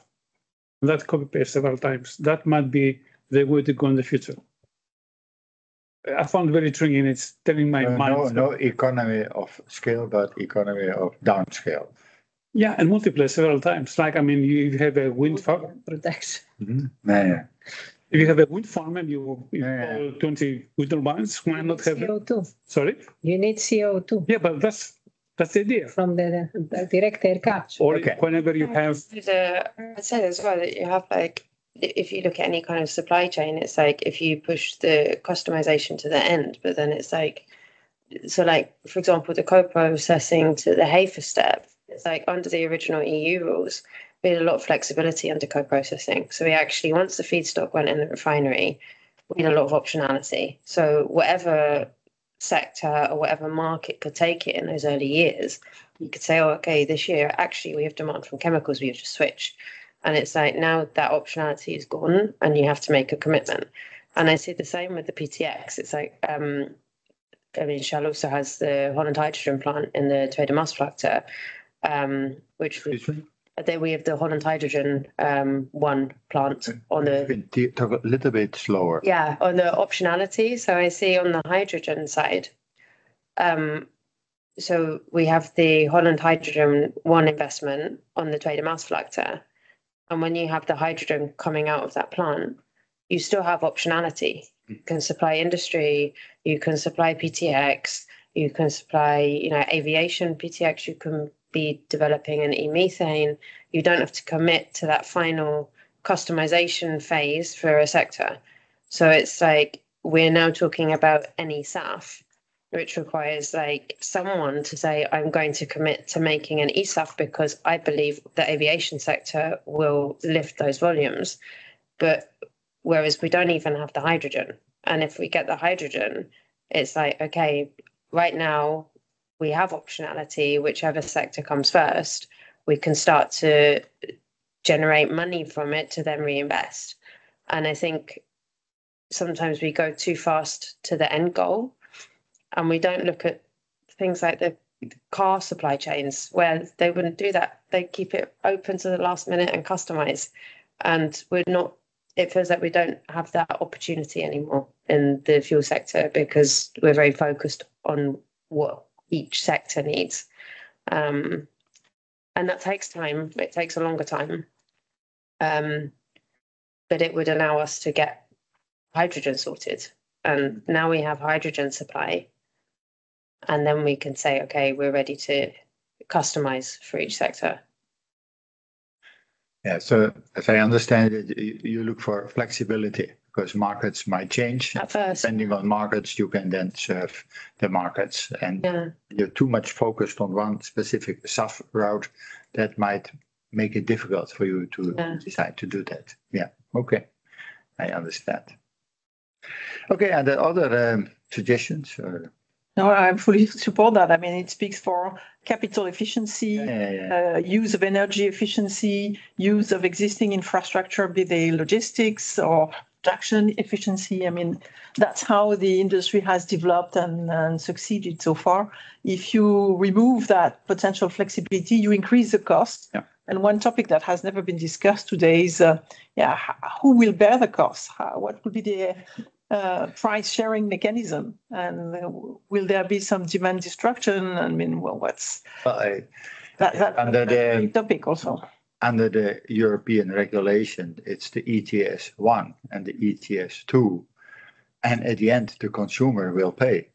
Yes, I mean, you have your shareholders, so the consumer will pay at the end, but it's under the ETS and the ETS too. So yeah, I mean, in the Icarus project, there is a lot of work done on socioeconomics. Actually, there are 2 or 3 on socioeconomics in the Icarus project. In the Icarus project. But of course, I'm not an expert in that area at all. So okay. Perhaps in the next meeting, if there is one, we're going to bring the expert to, because they're still working on and have the results and so on. Okay, so that is forthcoming. Yeah, there is a lot of work going on. Okay. But again, I mean, I don't know if Ms. Sini, you are still with us and if you say anything more.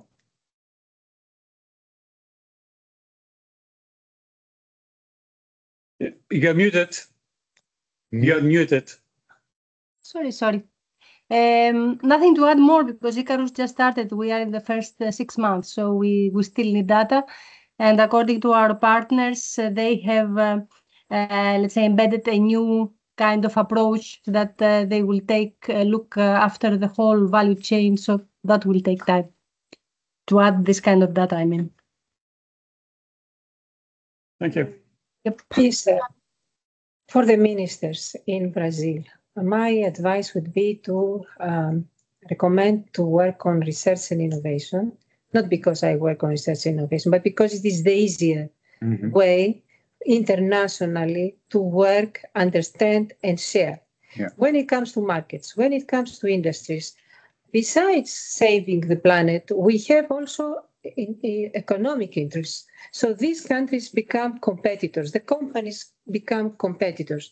It's not an easy equation and an easy answer that we can say here, we develop harmonized rules, everybody respects the harmonized rules, and problem is solved. No, the companies want to make a profit. Governments want to make a profit also from the taxes that they put on whatever product, in this case, fuels that will be taxed under the new legislation of the Energy Taxation Directive. So it's not an easy topic for ministers to discuss in Brazil. I would prefer to recommend always how to develop further the technology, how to develop regional models and approaches that serves the different parts of the world. So different parts of the world, perhaps they can autonomously become independent in developing these technologies and perhaps the fuels themselves, rather than starting discussing about market and economics. Okay. My advice. Thank you. I think with this, we can conclude the discussion on, let's say, the panel discussion. So I would like to hand over to conclusions and recommendations. And I don't know to who I should give the floor now. To here or there? Did you agree? You're muted. Ms. Sini, you're muted. I leave it to you for the conclusions. I just have, if I can have a point, is that I'm really happy that we brought all this knowledge and all these views from not only from Europe, but from around the globe. And being an agriculture engineer, actually, I'm very happy to see that we still need to focus on feedstock issues, feedstock research, as well as policy. We try to push this further because we know that there is biomass available. However, as we see, if we scale up, we need huge quantities, and we have to identify reasons to untap, to make available all this untapped potential. So I'm really very happy at it. And I was really nice. It was really nice to see that a lots are going on outside Europe, and all this information will be very useful for us in the Icarus project. Very useful to take into account when we will have our first results, and then I would suggest Kyriakou to meet again to organize a similar event when we will have also our own data to present. So that could be very, very short for me. Kyriakos, you would like to give a closure of this event? Yeah, well, first of all, I found that what more than she said, there's so much work going on policy development that is incredible. And of course, these are the main countries. We didn't include South Africa, Australia, Japan, Korea, all of them, they developed their own policies, and practically everybody. But that gives a kind of a taste what's going on. And of course, these are the mission innovation countries. They are the main partners of the European Union in developing these policies and so on. I find that the work of the Icarus trying to bring these ideas all together is of value. And perhaps, as it was raised before the discussion, in the next meeting in a year, maybe from now, we're going to have also about the socioeconomics, because indeed, who is going to pay the different costs? Because there's going to be increase in the cost. What else? In addition to all the work going on, there are still some, I can't say barriers, but I would say there are some problem areas. One is the reliability of the technology. The other is that the investors are a bit shy to invest because of what's going on, and in terms of the technology, but also in terms of the variations in policy and the difference in policy between the major, I would say, trading partners. I would like to thank all the speakers who, in a way, contributed. To the speakers that were not able to connect, they prepared very quickly videos and sent it to us. I really appreciate that. Last moment. Keith, actually, you brought all your experience in leading the discussions, yourselves for coming to Brussels, all the online participants. Last but not least, I would say Linda, who everybody was on her head about how that you did excellent job. I would have managed that. I would have crashed and leave the room. And of course, Maria, because although you were our host and you tried to help as much as possible, I thank you very much for that on behalf of the senior and everybody. And as we said, maybe in a year from now, we'll try to have another meeting like that, take up the progress, because as it was said by some of the speakers, we're going to have progress, we're going to be development and revisions, and we see where we're going to be standing in a year from now, or a year and a half from now. So with that, I thank you very much. I thank you, everybody, and have a good return wherever you are. There's still some food over there if you want to take for the way or anything. Thank you. Thank you. Thank you.